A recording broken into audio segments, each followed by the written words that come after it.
right, guys. Super happy to be here. Happy New Year. And I hope you guys had a great break, great Christmas, and Happy New Year break. So I am super excited to be here today.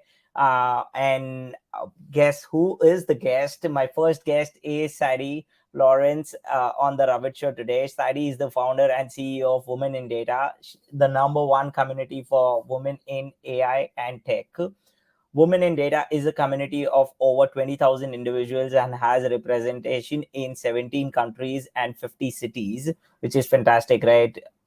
Sadie has trained over like 350,000 people in data science and is the course developer for the machine learning certification for UC Davis. Her work has been featured in USA Today, Diversity, and she is the recipient of the Outstanding Service Award, 10 Most Admired Women to watch in 2021, and has been listed the top 21 influencer in data. In addition, she serves on multiple startup boards and is the host of Data Byte podcast. Today, we will be discussing about her journey, diversity in data, future of education, technology advancements that change the way we work, and much more. So feel free to have your questions. Also, let us know where you're joining from. I can already see a lot of people joining in.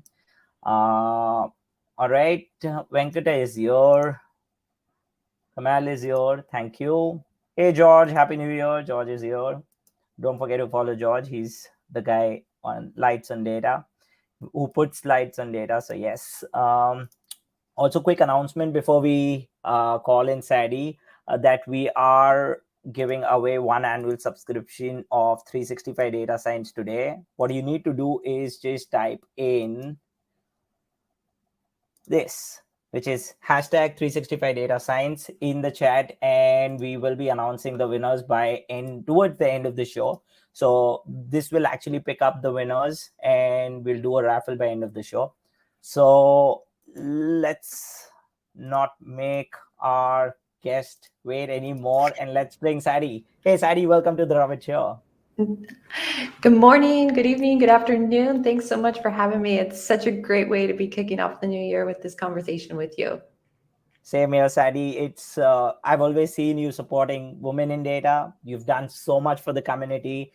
Not only I was just telling folks about you being, obviously women in data being present in more than 17 countries and 50 cities. So we can't wait to obviously explore about your journey, about your company, and much more. But before that, for our audience, we would love to know more about you. So can you introduce yourself? Yeah, well, you did such a wonderful job with your introduction.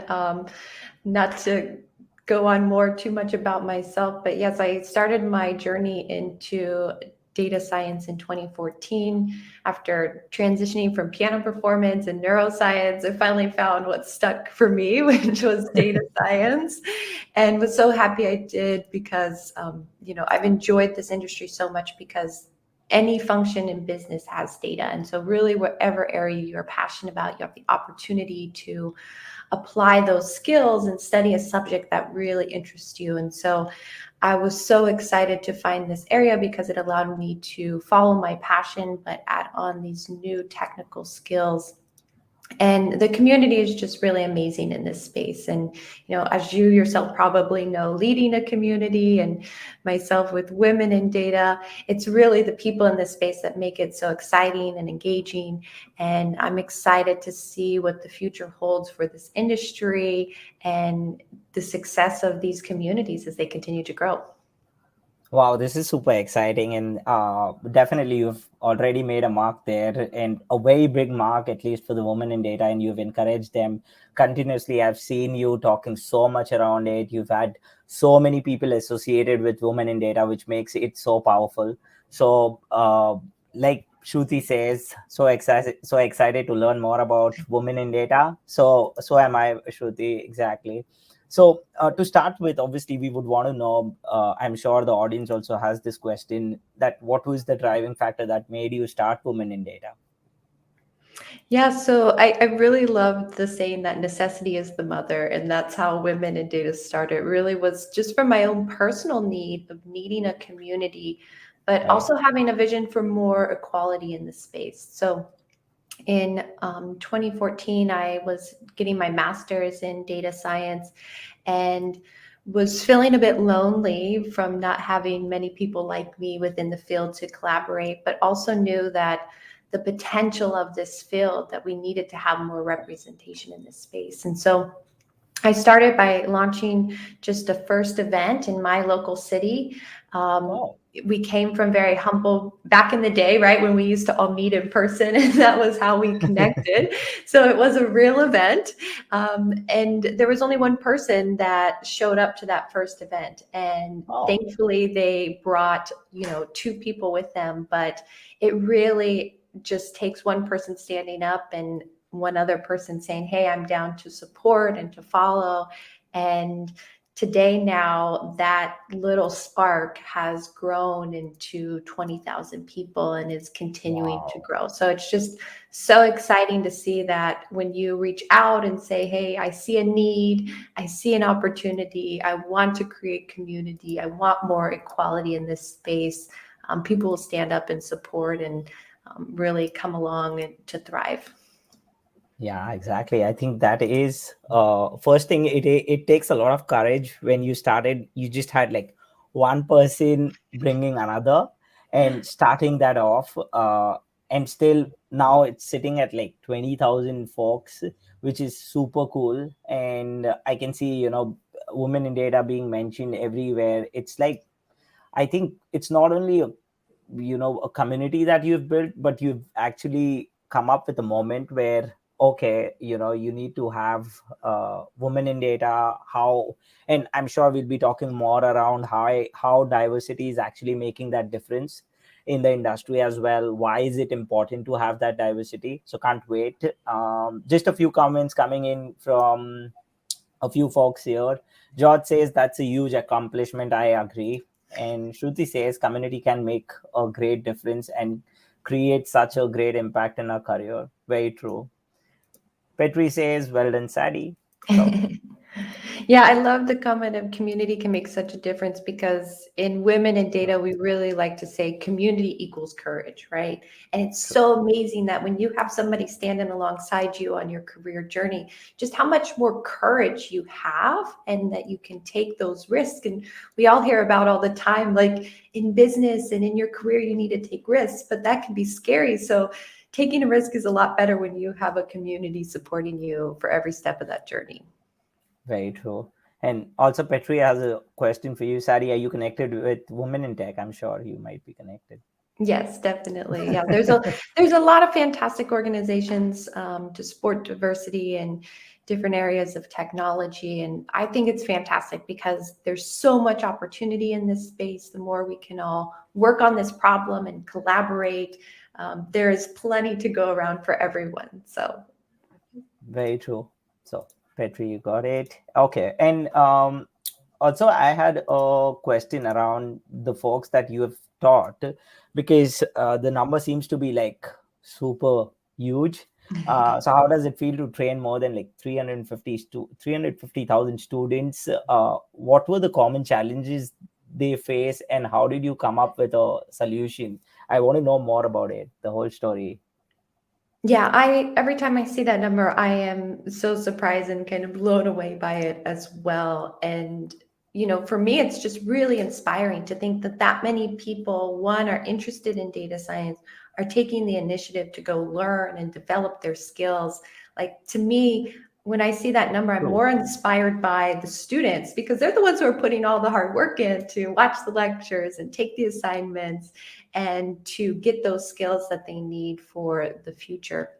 You Exactly. know, there were a couple challenges along the way, but I was very lucky to have a great team of mentors who supported the class and really helped to answer students' questions. And I think the success of the program just goes into the collaboration of the mentors on the platform in Coursera and each other helping one another. So I I look at teaching as a great way to learn. Like when I teach someone something, I'm also learning myself. And so it's Very something I true. just encourage in everything that I teach is, hey, if I share some knowledge with you, now go turn around and help somebody else with it.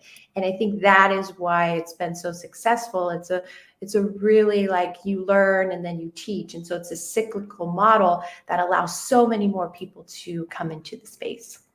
Wow, this is amazing because it's like a human learning chain actually that that you are creating. It's like learn, impart knowledge, and you would actually tell them to make others learn. You would tell them to teach others as well. So it is a fantastic chain, I would say. Also, Ayush Singh is here, and I'm just trying to pick his comment here that says big shout out to SQL for data science community.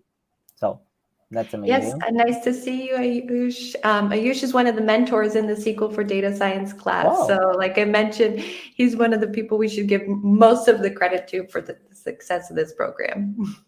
Fantastic. Great work, Ayush. It's amazing to have people like you in the community. So thank you. And a quick question that I would definitely love to pick from George. So, what's the secret behind building a great community? Wow. Yeah, so I really think it starts with a clear mission and vision, right? So when you're building a community, there's going to be so many fantastic ideas that people are bringing True. in, and you really want to make sure you're able to find a way for all people to thrive and succeed.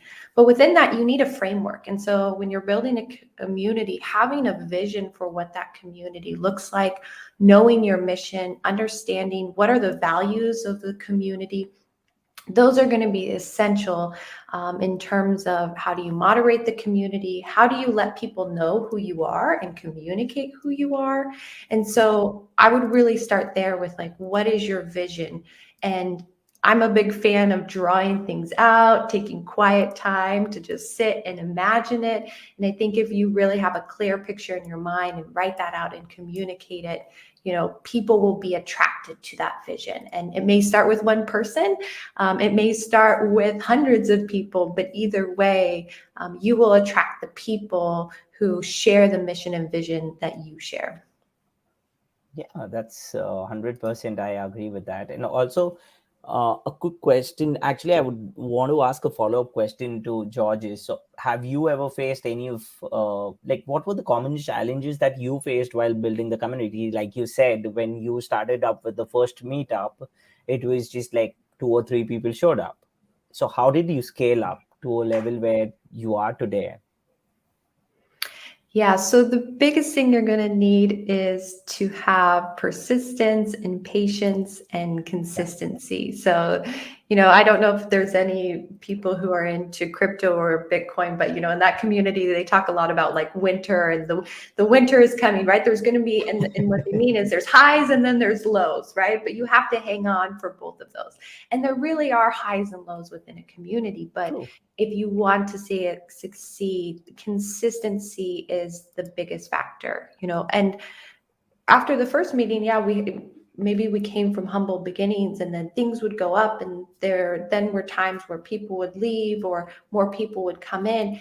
And if you're the leader of the organization, it's so key for you to have that consistency that says, hey, no matter what, you can count on me to show up and I will True. be here. And that really sets the standard to be able to get through those highs and those lows. And again, tying back to your mission and vision, when you're in those lows, right, you have to have a vision of that mountain that you're trying to get to so that you are able to carry through to reach those highs again.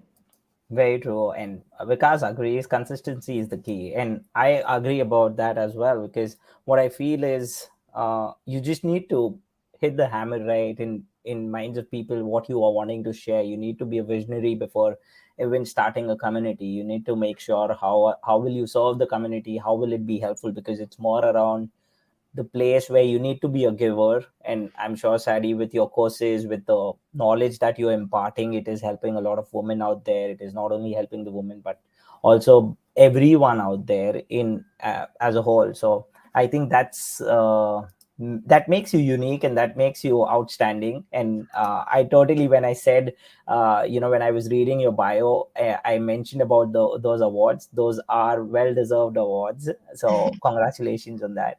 Thank you.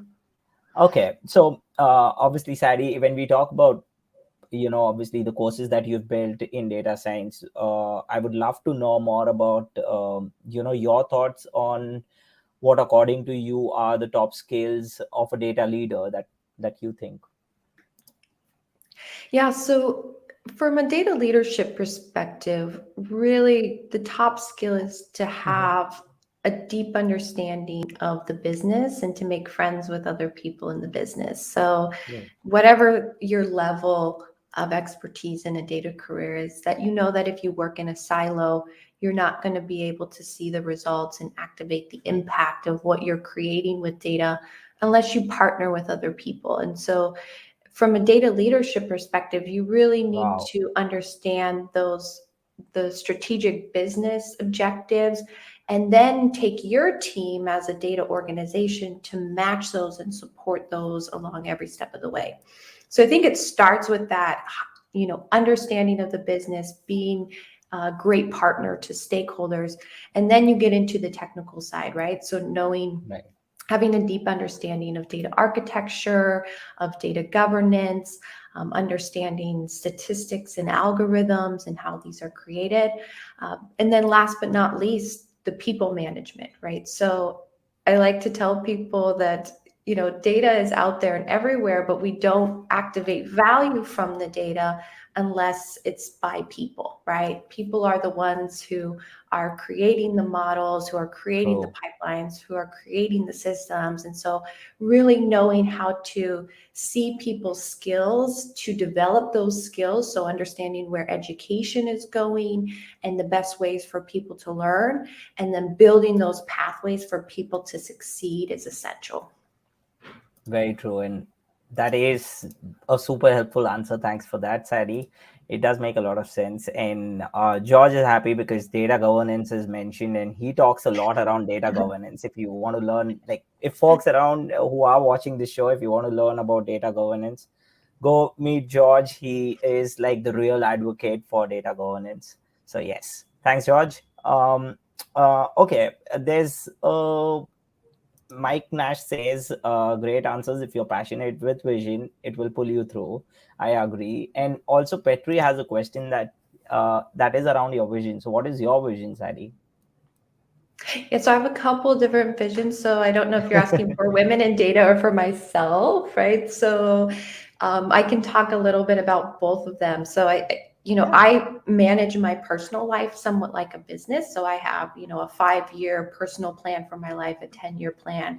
I also have a board of advisors for myself. I have a Wow. vision statement for myself, right? So my personal vision statement is to create a more compassionate and connected world through technology. And so that really Hmm. helps me stay true to, like, how do I manage my time? What am Right. I tracking for my KPIs, etc. So that's from a personal side. From a women in data side, our vision is to really close the gender gap and allow Yeah. everyone who wants an opportunity in a data career to have access to it, right? So, again, if you don't want to be in it, that's fine. But if you do, we want to make sure that is as easy and streamless, and there is that opportunity and support that you can achieve your goals in your career journey, whatever step of the way that is. Yeah, and I think that is super successful. I don't think like I've come across many people who have been a part of your program, and I know for a fact that they have benefited a lot in their career in by joining and understanding how things have worked for them, how they have actually upskilled them, and those programs are super helpful. So yeah, that also brings me to a very important topic, which is around mentorship. So I would love to know about what are your thoughts around mentorship, and is it essential for a successful data career? Yes, it is very essential. So, just as I had shared before with the success of the class and with Yeah. women in data, it really all has come from other people stepping up and helping along the way. And, I Right. definitely would not be at where I'm at in my career without countless mentors and my continual, the whole team of board of advisors or mentors, to Yeah. be able to help me succeed. And I really look at mentorship as, being able to stand on the shoulders of giants, right? So you're able True. to stand on someone else's experience and take that learning, which just supercharges what you're doing. But really the beauty of mentorship, and especially in a data career, is, unlike taking a class or a technical class, you get that Mhm. personalized feedback in terms of, hey, where True. do I go next? What do you see as my weaknesses? What are the things that I need to work on? And so it allows us to take really a 365 approach to yourself as a whole individual and have an outside perspective where we may have blind sides, because as we all know, we're a little bit biased, right? Have our own True. biases, and open it up so we don't run into that pitfall, right? So that we can find the ultimate path within our career, within our life. And so for me, mentorship is essential. If you don't have a mentor now, now is the time to go and get one, and you can have multiple mentors even if you don't have one at this time. Exactly. And how would you, suggest someone in the data career to look out for a mentor? Like what, like who are the ideal mentors, or maybe it depends. If I come from say a place where I'm more into data analytics, so how would you suggest me to look out for mentors, just in general?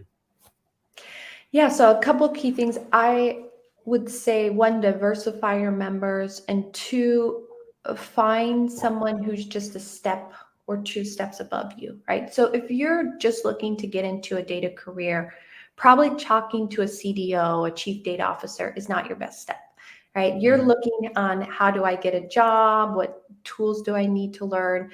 And they Right. may be able to help you with those things, but probably someone who's a practitioner in the field, who's just a data scientist in the field, if that's what you're looking to do, they're going to Mhm. be a great match for you because they have more up-to-date experience on what were those things they needed to do to make that next step. So one of the mistakes I see is people reach out too many levels above where they are. And sometimes some of the best mentors can even be, colleagues who are just a couple steps ahead of us, right? So that's one way to look at it. The other thing is, don't look for mentors just within your industry, right? So if True. you are a practitioner in the field, or even a data leader, diversify your mentorship. This will help tremendously because, again, as I mentioned, being a data leader, you need to have friends in other sides of the business.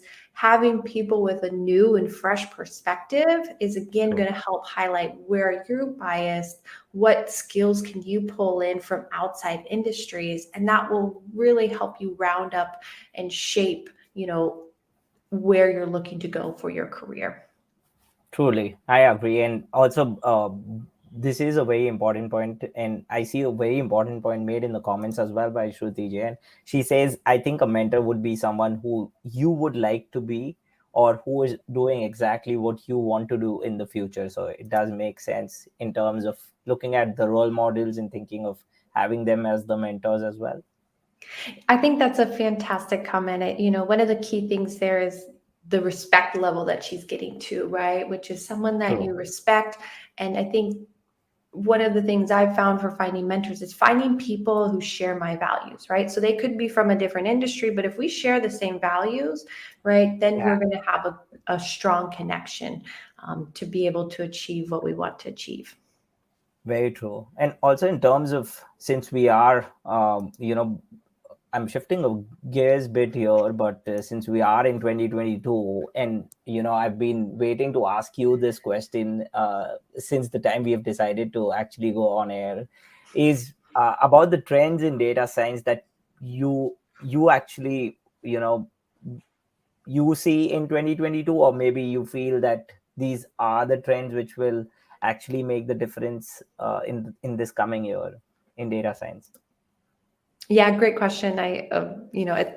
With it being the new year, I feel like we have to talk about what's coming up, right? And being data scientists, we must have our predictions out there. True. Yeah, so a couple of things. I usually look at them from like micro trends to macro trends, right? So what are the things at a low level and then at a really high level that will be affecting us? I see a lot happening in the auto ML space in terms of, in a way, it's an interesting space to be in data science. We're automating parts of our own job, right? So I think it's really key to be aware of, the advancements of some of these tools from a software perspective. From a cultural and social impact, I'm seeing such a high rise of the deep fakes and, how these are used in negative ways. There's some interesting positive ways of deep fakes with restoring old videos and photos. Sure. But I think this will be an interesting area in terms of regulation and how do we combat what's being created in this space with the deep fakes. And then from the hardware trend, looking at scalable AI and the architecture that's needed to move from prototype to production. So for this, it really comes from a cloud first strategy, Right. standardizing and automating your workflow, performance monitoring, traceability. I think people are starting to go into the cloud first aspect of it, but really now, like once you automate that workflow, what are you doing to monitor those algorithms and trace the impact of them? So that's really from a micro trends perspective. From a macro trends, like large things that are affecting our industry as a whole, is really the remote economy, right? So as we all now move into a remote economy, this really changes hiring and perspectives. So now if you're working with people from different cities, soon you start working with people in different countries. So the competition is greater, the skill options though are greater. So there's a big reshuffling on how we used to practice and look for skills. And then the last two on the macro trends are really just blockchain and crypto's impact into data science. I think this is a huge opportunity in terms of the data that's being created from these new technologies, and I'm excited to see what the future holds for there. And then just the education aspect, right? So there is so much opportunity in the education space for this, and I think this is going to really be a big push of like, how do we upskill and reskill more people in this industry to be able to fill these open positions? Wow. So are you also planning to come up with any of these courses in blockchain Yeah. or NFTs? Definitely, yes. Definitely want to be teaching some more. I just finished, the machine learning course certificate for UC Davis. Yeah. So looking to create some more opportunities and pathways for people to take part in the education space. Definitely. Oh my, I can't even wait because trust me, maybe I'll be the first one to book if you start teaching in blockchain and NFTs, because there's so much. And it's not just me, I'm sure even in the audience, there might be, folks who would want to learn more about NFTs, blockchain, because it has already started taking over the market. It's not like there's no monetary aspect already in there. It's not theoretical anymore. People have, actually got into it. But that also brings me to another very important question, which is metaverse, and that has been talking a lot about. What are your thoughts? Like, do you think it will also have a huge impact in 2022, or it's still not that clear to you? Yeah, so one comment I will say in terms of some learning that people can take advantage of, in Q1, Women in Data will be launching a bunch of education on NFTs. So Wow. for people, they can sign up for a newsletter to make sure or stay connected there. So that'll be easy. We want to get more access to people into new and emerging technology. But yeah, in terms of the metaverse, so, I think one of the problems with the metaverse so far is it's not well defined, right? So Facebook came out this fall and shared their vision of the metaverse, and it was very VR focused. But the term metaverse has existed for a while. The Coinbase has a really great white paper of their vision of what the metaverse is. And so you're starting to see some I don't want to say conflicting visions, but there's not one standard yet for what that means, right? There's obviously VR is a portion of it, but decentralization is a key factor in it. But how I like to refer to people is we're already somewhat living in the metaverse, right? I'm talking with you. We're both in different countries. We're talking in a virtual space, right? In a digital space. And True. what's happening is it just is meaning that our lives are going to become more ingrained into a digital world, right? Whether that's Exactly. through VR, whether that's how we play in more of a digital space, how we work, how we buy, how we sell, right? So think of like what you're doing today, right now, watching this, expanding to all aspects of your life. True. It might just happen where we are sitting in Bay Area together and having this conversation, and we can buy a cup of coffee and have that. So yeah, and I like your your comment, your statement there, where it says it's we're still in the metaverse. It's just the the higher version of metaverse where things are going. So maybe after a year or two, if it gets much more clearer, it will make that difference. Makes sense. Awesome. What I've also done is, Sadie, I've shared your womenindata.org in the chat section. So, folks, you can actually subscribe to the newsletter. I have already subscribed. I get the newsletter. It's fantastic. You get to learn a lot. And it's obviously not just another newsletter because you get a lot of interesting information in there, which keeps you going. And feel free to reach out to Sadie as well, because I'm sure she does answer her emails very. She tries to answer it very quickly, as far as I know, because I remember reaching out to her like 2 or 3 years back for a podcast for one of my colleague, and she was quick enough. So I can assure you that she's very fast on emails. Okay.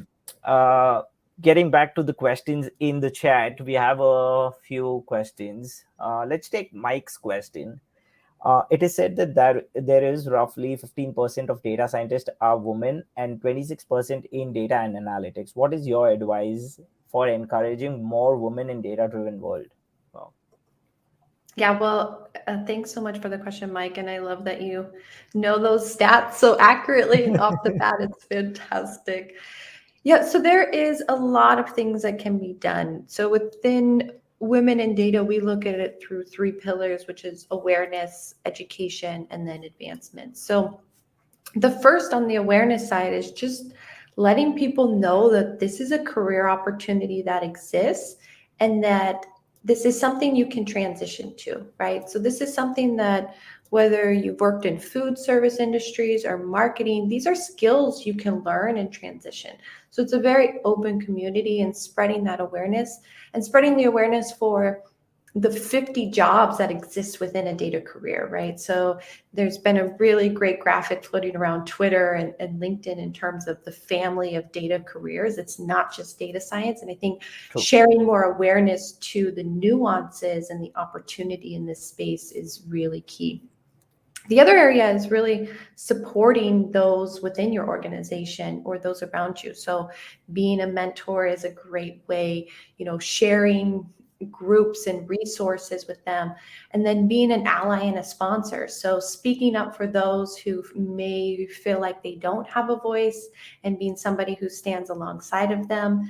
Again, it just takes one person standing up and another person to come alongside them. And that's really what we need to encourage more people to come into this space.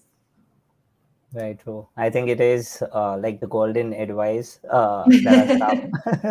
So thanks for that. I'm sure Mike is super happy with the answer. And I'm looking at the comments right now. Mohammed says, when you were talking about mentorships, he says mentors, same values, plus strong connections. Very true. I love that. I love things when they're put like in a little equation too. Equals Equation. thumbs up. Yes. Makes it easier for everyone to understand how things are. So Yes. yes. Okay. And also Petri says, reference to metaverse, I prefer your real faces instead of avatars. So That's thanks fantastic. Yeah, Petri. I will say I did try and create an avatar. So I got an Oculus Wow. and I love to play some VR, but I tried to create, my avatar, and just didn't quite turn out exactly like I was hoping to. So still need a little bit more practice on how to create a more realistic avatar. Wow, we can't see it on the social media once it's ready, Yeah, Sadie. I'll share it. Okay, moving on. Since you were talking about the trends, that also brings me to a very important question, which is what role does education play as we work to make advancements in analytics and AI at organizations? Because education, definitely, like you mentioned, it is a very important part, but what role does it play? Would love to know more about the advancements in analytics and AI at organizations.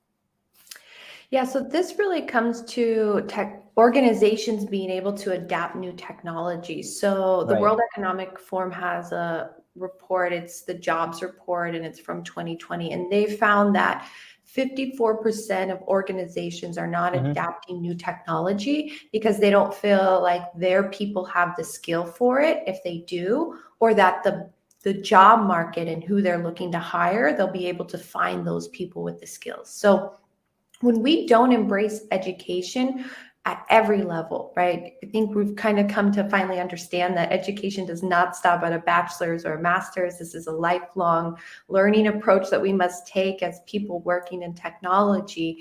If True. we don't embrace that at an organization level, we're limiting our ability to adapt new and emerging technologies. And that then because of that, allows us to not stay current with the latest trends, but also to optimize those customer experiences and those business outcomes that we're looking for. So Hmm. to me, education is one of those first key points that everything else kind of trickles and ripples from if we don't take care of it and have a laser focus on it within our organization. Very true. And if I have to ask a follow up question here in terms of, how will technology change the way we work as data professionals as well? What do you think about that?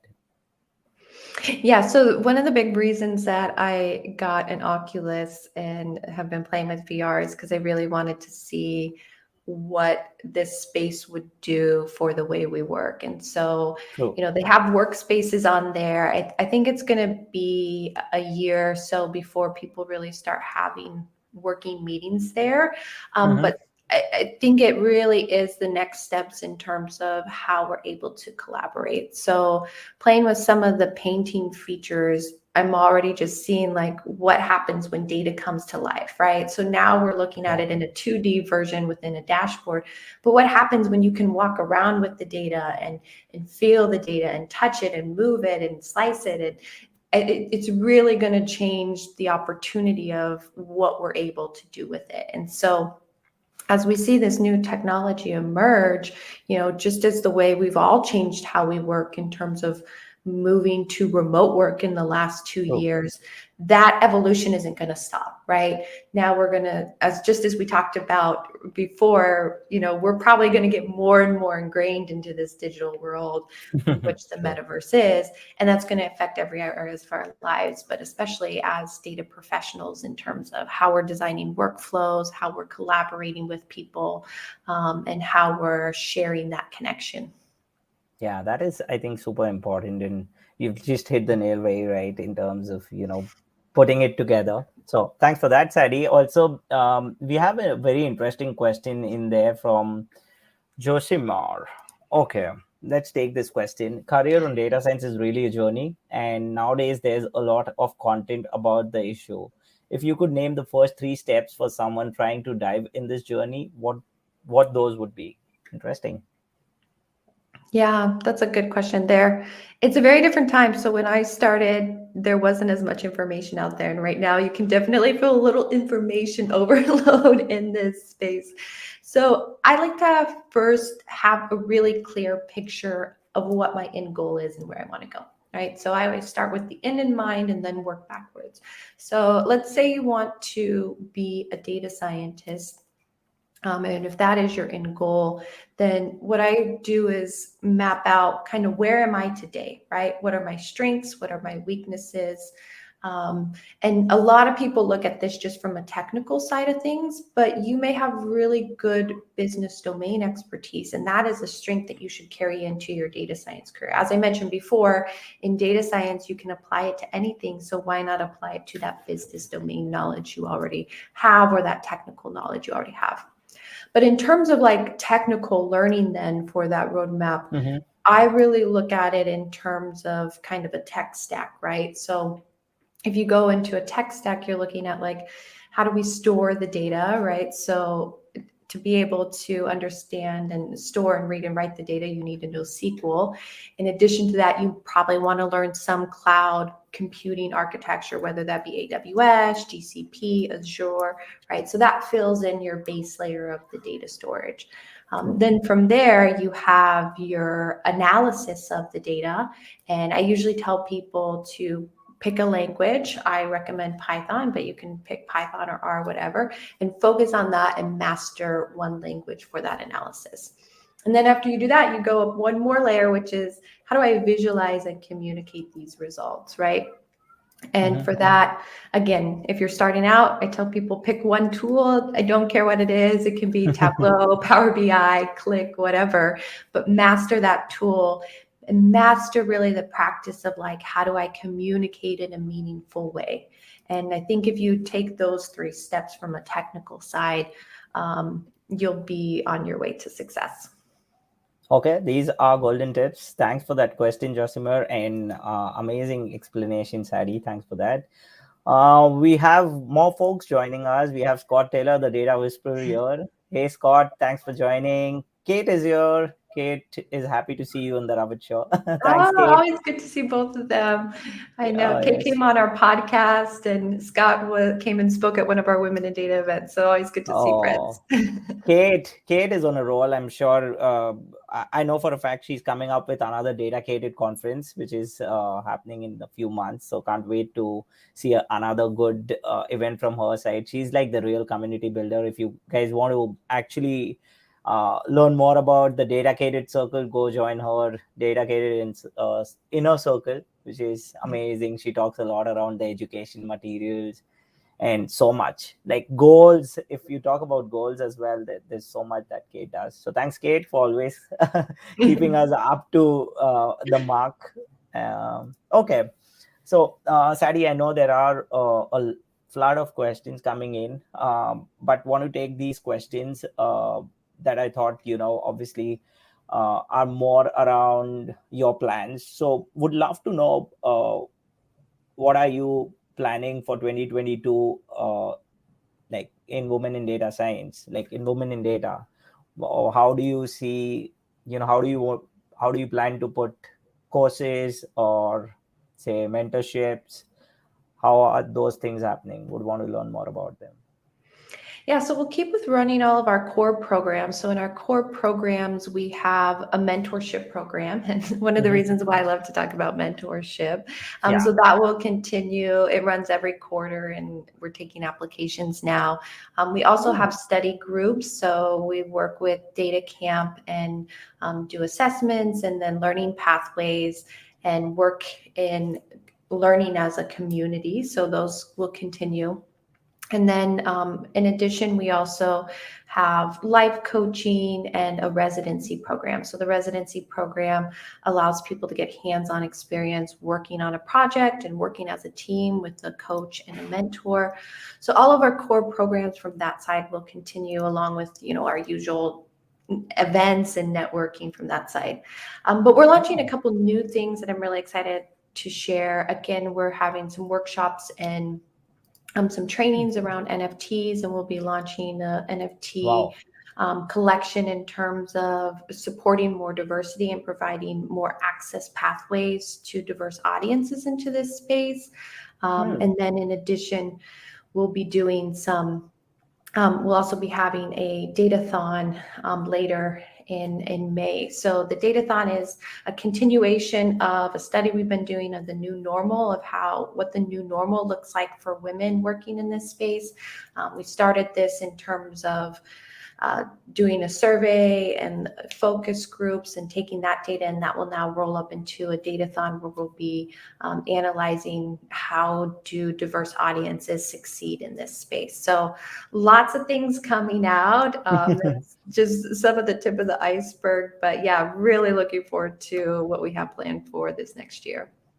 Wow, and I'm super excited. I've shared the link with the folks. You guys can have a look at it, and definitely, uh, I have, like I mentioned about the newsletter, it is fantastic. Go sign up for the newsletter. You learn a lot, and about the programs as well. You'll get everything in there. And looks like Mike Nash has already subscribed to the newsletter, so which is fantastic. Great, Mike. Awesome. Okay, so also, in terms of like about, I know for a fact you host a podcast. So what do you enjoy more? Is it about hosting shows on your podcast, writing courses, or training people? I know it's a very tough question, but still would want to know more about that. Oh, it's such a tough question. And I think this goes back to my previous statement of why I have a personal mission statement for myself, because I Yeah. have a ton of things I enjoy. And, like most of us, we can get a little ADD and all the things we want to do. So, how do you narrow it down? Um, yeah, for me, I don't think I can pick one in Mhm. between what I enjoy the most. It's the variety and the diversity of the things.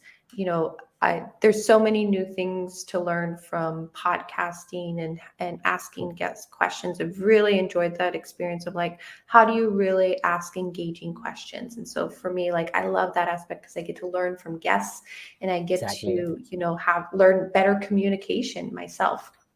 And then from the education, I get to learn from my students. They are so amazing in terms of the questions they ask. And for me, teaching is just such a great way to give back and pay it forward and see the future generations of like what ideas they're coming up with, which is a very rewarding experience.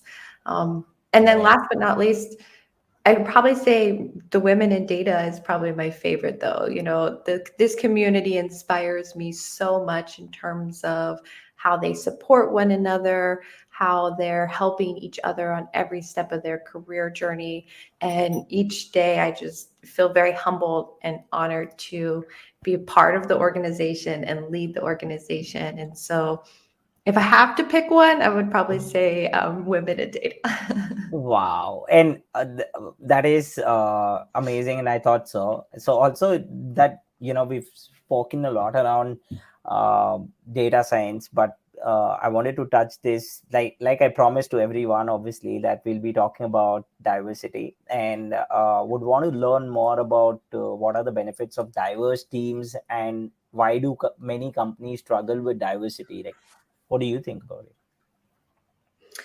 Yeah, so I think there's a couple factors in where the struggles start, but Yeah.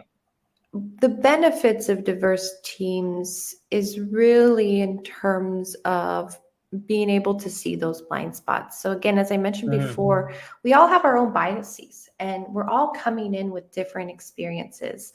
And when we don't Right. diversify those experiences, it's easy to run into a hole along our journey, right? Because we didn't ever have the experience Exactly. where we saw it. And so having diverse teams allows us to operate a lot faster, to not make mistakes. It allows True. for new innovative ideas.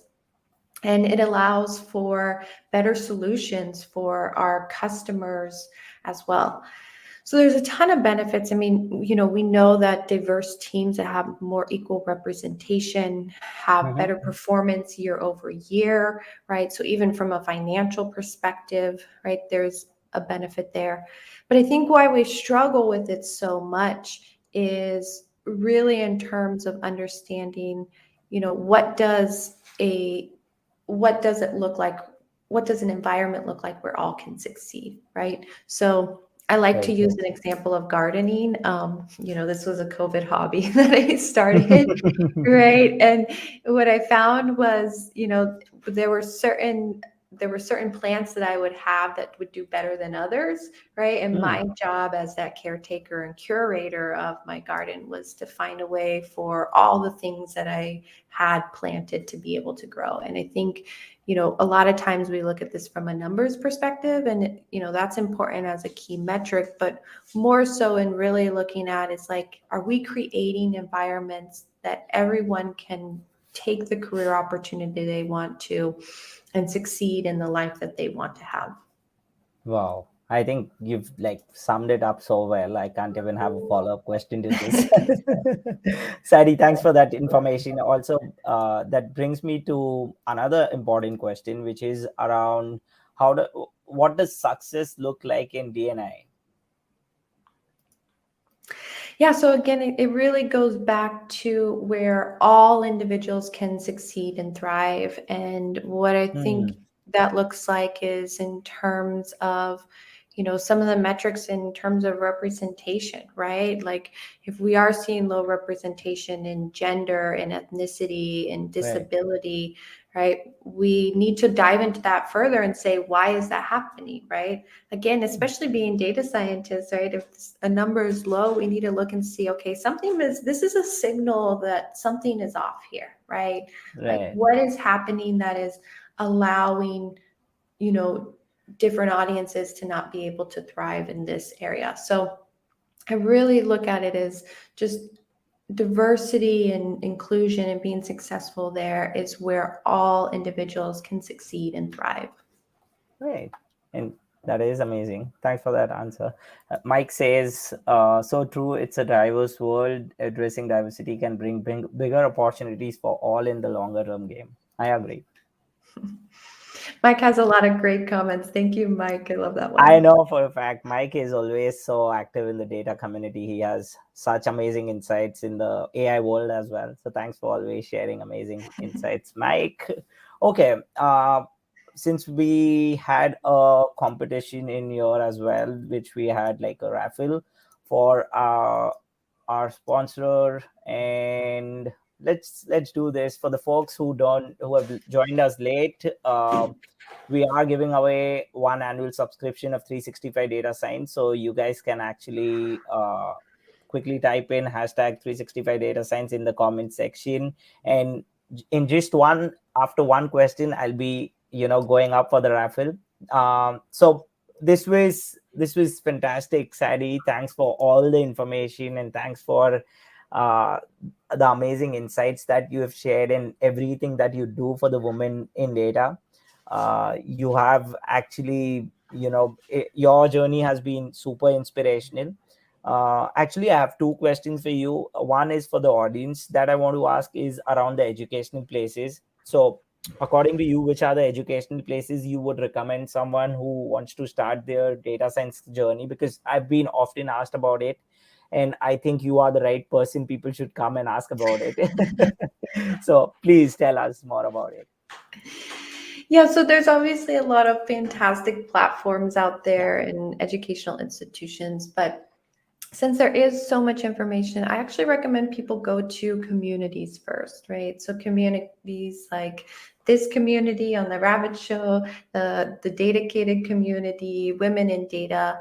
Starting with the community, then it will help you get insight from others who are on the same journey as you. And there's usually opportunities within those communities to learn. So I really recommend starting with the community. There's a plethora of information you can find on Coursera's and Udemy's and data camps and you name it. But if you need help narrowing it down, start with the community, because that's going to be your best way to get feedback. Fantastic. Thanks for those. Communities and the educational people can actually go out and learn more about it. The only place I can add is 365 Data Science. So guys, you can always go and visit 365 Data Science. These guys are creating amazing courses, and always very kind to give away one annual subscription on the Ravit Show. So here we go. This is very fancy. Maybe or may not. Have you seen the giveaway tool already, Sadie? Have you seen this before? No, I don't think so. I'm excited. Okay, let's do the draw. It's like the drum roll. Oh, I love it. Fantastic. Let's see who the winner is. And the winner is Madhu Grover. Congratulations. Yay! Amazing. Congratulations. You win a one annual subscription of 365 Data Science. Feel free to reach out to me. I'll reach out to you as well.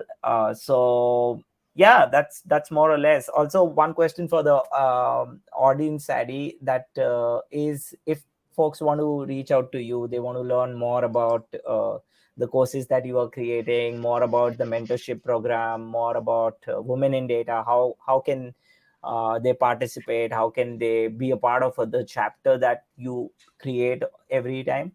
uh, which is the best place to reach out to you? Which is the best place to participate in the community? Can you tell us more? Yeah, so I'm fairly active on LinkedIn and Twitter, Sim- just at Sadie St. Lawrence. And then for women in data, the best place is either on LinkedIn or on the website, just womenindata.org. And you can go to the membership tab and sign up. So Awesome. And definitely, as this is like the third time I'm recommending, go and subscribe to the newsletter because it is very much valuable. Take my word, you'll thank me later. So, but yes, thank you very much, Sadie. It was pleasure talking to you. I can't wait for like 2.0 version, maybe when there are more developments in women in data, in technology, and your personal developments too. We will always be happy to discuss about your journey further as well. Yeah, thank you so much. And I just want to give a big shout out to the community that you've built. I Sure. mean, probably some of the best questions. It's really fantastic. So thanks so much for also creating this community and leading the conversation. Thank you. Thank you everyone for joining us today. I hope you guys enjoyed. And this was our first 22 session, which started with a blast. So thank you again, Sadie. See you soon. Bye, everyone. Bye.